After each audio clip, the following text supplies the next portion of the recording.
Hello बच्चों, कैसे हैं आप सब लोग। स्वागत है आपका हमारे मिशन एजुकेशन आपके घर में। इससे पूर्व वीडियो में हमने राष्ट्रपति की सामान्य शक्तियों के बारे में अध्ययन किया था और अब हम राष्ट्रपति की आपातकालीन शक्तियां जो इमरजेंसी पावर्स है उनके बारे में अध्ययन करेंगे। एक छोटा सा उदाहरण देके आपको समझाना चाहूँगी कि जैसे हमारा घर होता है और उसमें कोई समस्या आती है, कोई ऐसी इमरजेंसी होती है, तो किस तरह से समस्त शक्तियां हैं वो मुखिया के पास, समस्त अधिकार है वो मुखिया के पास चले जाते हैं। वैसे ही भारत जो विश्व का सबसे बड़ा लोकतंत्रात्मक राज्य है, वहाँ अगर कोई ऐसी इमरजेंसी, कोई आपात स्थिति उत्पन्न हो जाए तो वहाँ के राष्ट्राध्यक्ष को किन किन शक्तियों की आवश्यकता होती है, इसके बारे में हमारे संविधान निर्माताओं ने संविधान के अनुच्छेद 352 से 360 में ये व्यवस्था दी है। वास्तव में हमारे जो संविधान निर्माता थे वो एक तरह से देवदूत की तरह थे।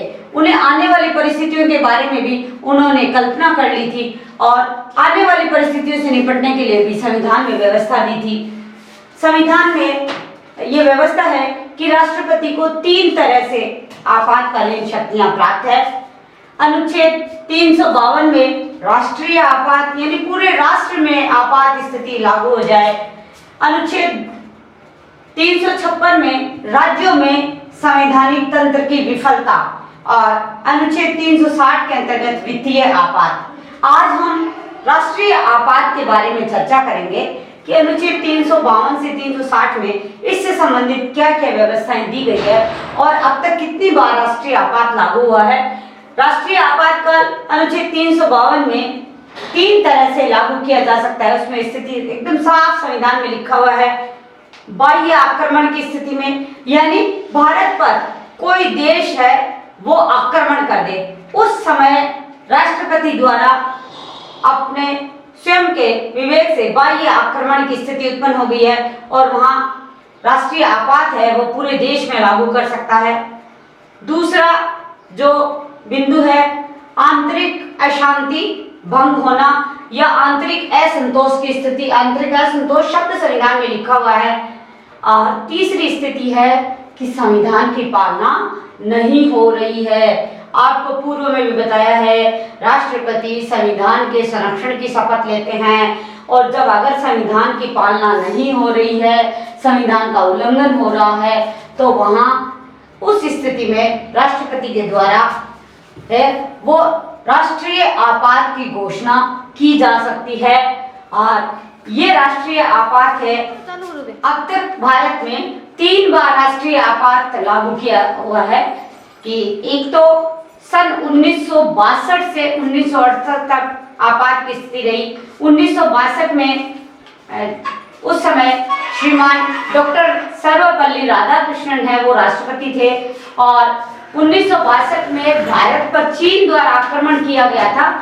उस समय राष्ट्रीय आपात की स्थिति थी। और दूसरा आपातकाल है वो 1971 से 77 तक रहा, क्योंकि 1971 में पाकिस्तान ने भारत पर आक्रमण किया था और उस समय राष्ट्रपति श्रीमान वी गिरी महोदय थे।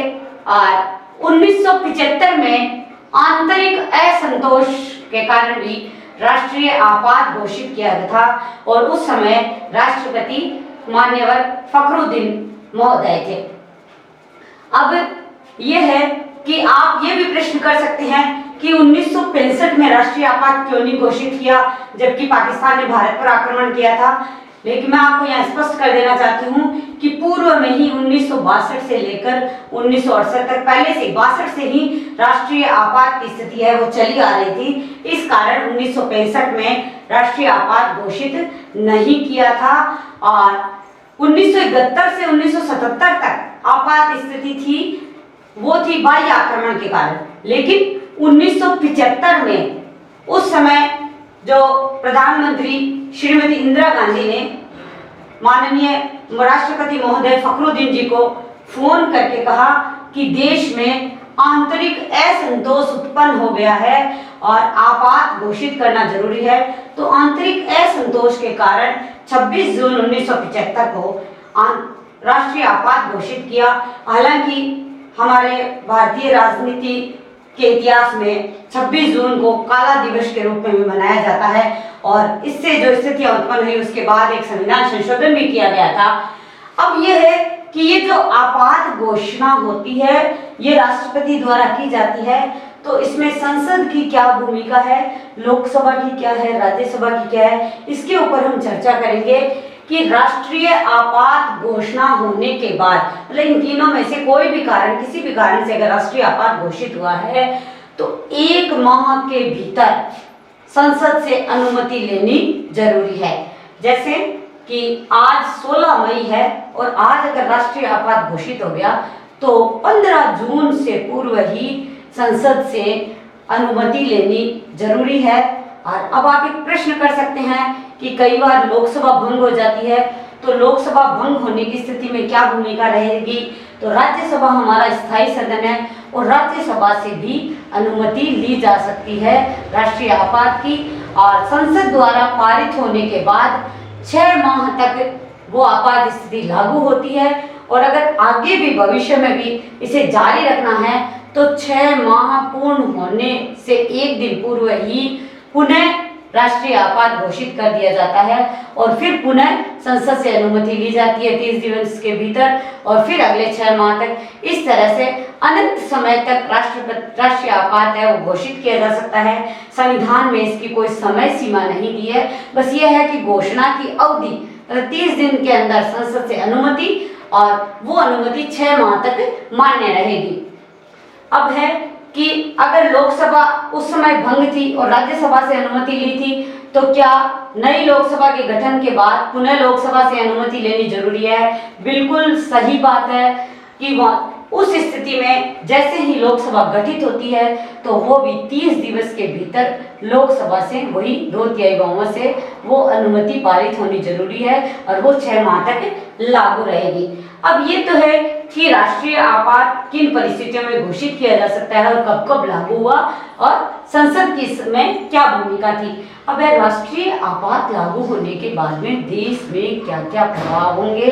सबसे पहला जो प्रभाव होता है कि मौलिक अधिकारों का निलंबन, यानी राष्ट्रीय आपात घोषित होते ही राष्ट्रपति जी द्वारा आदेश जारी करके मौलिक अधिकारों को निलंबित किया जा सकता है। इस संबंधी व्यवस्था है वो अनुच्छेद 358 और 359 में दी गई है। अनुच्छेद 358 में यह है कि अनुच्छेद 19 के अंतर्गत जितने भी मौलिक अधिकार प्राप्त है, जो स्वतंत्रता संबंधी अधिकार है, वो सभी स्वतंत्रताएं तो स्वतः निलंबित होती है। स्वतः निलंबित न होकर एक राष्ट्रपति है वो विभिन्न समय में आदेश जारी करके उनको निलंबित कर देता है। लेकिन अनुच्छेद 359 में ये व्यवस्था दी गई है कि अनुच्छेद 20 व 21 की जो स्वतंत्रता संबंधी या समानता संबंधी जो मौलिक अधिकार दिया गया है वो बिल्कुल भी किसी भी परिस्थिति में निलंबित नहीं होते हैं। जैसे प्राण व दैहिक स्वतंत्रता है वो व्यक्ति से किसी भी स्थिति में नहीं छीनी जा सकती है, इस मूल अधिकार को निलंबित नहीं किया जाता है। और जो अगर कभी सशस्त्र विद्रोह की स्थिति उत्पन्न हो जाए तो राष्ट्रीय जो ये हमारी 19, 20 और 21 का जो अनुच्छेद है वो मूल अधिकार निलंबित नहीं होते हैं। इसके अलावा मूल अधिकारों की स्थिति के अलावा और क्या प्रभाव होगा कि राज्य सूची के जो समस्त विषय हैं उन पर कानून बनाने का जो हक है वो संसद को मिल जाता है। यानी जब राष्ट्रीय शासन, राष्ट्रीय आपात स्थिति लागू होती है तो राज्य सूची के समस्त राज्यों की सूची के विषयों पर कानून बनाने का हक है वो संसद को स्वतः ही मिल जाता है। अब ये जो पहले आपको बताया था 1975 में आंतरिक असंतोष लागू हुआ था, उससे जो स्थितियां उत्पन्न हुई थी, तब 1976 में एक अमेंडमेंट आया था संविधान में, बड़ा अमेंडमेंट हुआ था 44वां संविधान संशोधन। उस 44वें संविधान संशोधन में संविधान में लिखित आंतरिक असंतोष के स्थान पर यानी अनुच्छेद 352 में जो शब्द लिखा हुआ है आंतरिक असंतोष, उसके स्थान पर सशस्त्र विद्रोह शब्दावली लागू की गई कि मात्र आंतरिक असंतोष से ही राष्ट्रीय आपात लागू नहीं होगा, बल्कि सशस्त्र विद्रोह अगर कहीं हो गया है तो राष्ट्रपति है वो पूरे देश में या किसी विशेष भाग में राष्ट्रपति शासन है, वो राष्ट्रीय आपात है वो लागू कर सकता है। राष्ट्रपति शासन नहीं, सॉरी, राष्ट्रपति शासन हम 356 में पढ़ेंगे।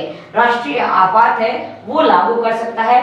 और इसी अमेंडमेंट में, इसी संशोधन में पहली बार संविधान में कैबिनेट शब्द का उल्लेख किया गया था। उससे पूर्व जो मूल संविधान था उसमें कैबिनेट शब्द नहीं था। इसी संशोधन में कैबिनेट शब्द की परिभाषा भी दी गई है कि कैबिनेट क्या होगी। कैबिनेट में मंत्री परिषद सहित जो मंत्री परिषद के समस्त सदस्य हैं वो होंगे। और यहाँ ये व्यवस्था भी दी गई कि जब भी कभी सशस्त्र विद्रोह के कारण अगर राष्ट्रीय आपात लागू होता है तो इसके लिए कैबिनेट की लिखित सहमति जरूरी है। बिना लिखित सहमति के राष्ट्रीय आपात है वो घोषित नहीं किया जा सकता। तो ये थी कि अनुच्छेद 352 में किस तरह से पूरे भारत में जो विश्व का सबसे बड़ा लोकतांत्रिक देश है वहाँ राष्ट्रीय आपात इमरजेंसी की स्थिति कब कब लागू की जा सकती है। अब है कि जब लागू किया जाता है तो उसको समाप्त किस तरह से किया जा सकता है। क्या राष्ट्रपति स्वयं ही उसको समाप्त कर देते हैं? ऐसा नहीं है। समाप्त करने के लिए लोकसभा के सदस्य अपने कुल सदस्यों के 1/10 भाग से, यानी 10वां हिस्सा है लोकसभा के जो कुल सदस्य हैं 543, उसके 1/10 सदस्य मिलकर एक प्रस्ताव रखते हैं संसद लोकसभा में कि अब स्थितियां हैं, ना तो बाह्य आक्रमण की रही है, आंतरिक अशांति भी नहीं है, संविधान की पालना हो रही है, संविधान का कहीं उल्लंघन नहीं हो रहा है, तो हमारे देश में जो ये राष्ट्रीय आपातकाल है, जो इमरजेंसी लागू की गई है, उसको हटा दिया जाए। तो संविधान में लोकसभा में जिस दिन प्रस्ताव रखा जाता है उसके 14 दिन के भीतर लोकसभा या राज्यसभा अपने साधारण बहुमत से यह प्रस्ताव पारित करती है कि अब स्थितियां सामान्य है और राष्ट्रपति के सामने यह प्रस्ताव प्रस्तुत किया जाता है कि राष्ट्रीय आपात हटा दिया जाए। ये सारी व्यवस्थाएं अनुच्छेद 352 के अंतर्गत राष्ट्रपति जी को आपातकालीन शक्तियों में दी गई है। आपको अभी शायद आपकी कक्षा 12 में 352, 356 और 360 बिल्कुल छोटे छोटे शब्दों में याद करने से काम हो जाएगा, लेकिन आपको ये थोड़ा सा विस्तृत विवरण इसलिए बताया जा रहा है कि आपको आगे आने वाली प्रतियोगी परीक्षाओं में प्रश्न पूछे जा सकते हैं कि 62 में लगा हुआ आपातकाल कब तक रहा, 68 तक, उस समय राष्ट्रपति जी कौन थे, दूसरा कब लगा, आंतरिक असंतोष के कारण देश में आपात की स्थिति कब लगी, या हमारे भारतीय राजनीति के इतिहास में काला दिवस किस दिन को कहा जाता है। ऐसे बहुत सारे प्रश्न हैं जो इसके अंदर से निकल कर आ रहे हैं और ये आपकी भविष्य की प्रतियोगी परीक्षाओं में आपके काम आएंगे। तो मेरा आपसे ये विनम्र आपको एक आदेश है, एक निवेदन है कि आप ये जो हम भारतीय राज व्यवस्था या पॉलिटी से संबंधित जो ये अध्ययन कर रहे हैं ये केवल कक्षा 12 के लिए ना करें, बल्कि स्थायी रूप से अपने नोट्स तैयार करें जो कि आपको भविष्य में भी प्रतियोगी परीक्षाओं के लिए काम आएंगे। जैसे अनुच्छेद 19 का स्वतः निलंबन कब होता है, अनुच्छेद 20 और 21 से संबंधित जो मौलिक अधिकार है वो कब निलंबित होते हैं, कब नहीं होते हैं, ये सारे प्रश्न आपको तैयार करने हैं। सशस्त्र विद्रोह शब्दावली कब जोड़ी गई, ऐसे छोटे छोटे प्रश्न आप तैयार करें। निश्चित रूप से आपकी इन कक्षाओं की परीक्षाओं में अच्छे अंक आपको प्राप्त होंगे और भविष्य की प्रतियोगी परीक्षाओं में भी आपका सुनहरा भविष्य, आपका सुनहरा करियर आपका इंतजार कर रहा है। धन्यवाद। हंसते रहिए, घर रहिए, जान है तो जहान है।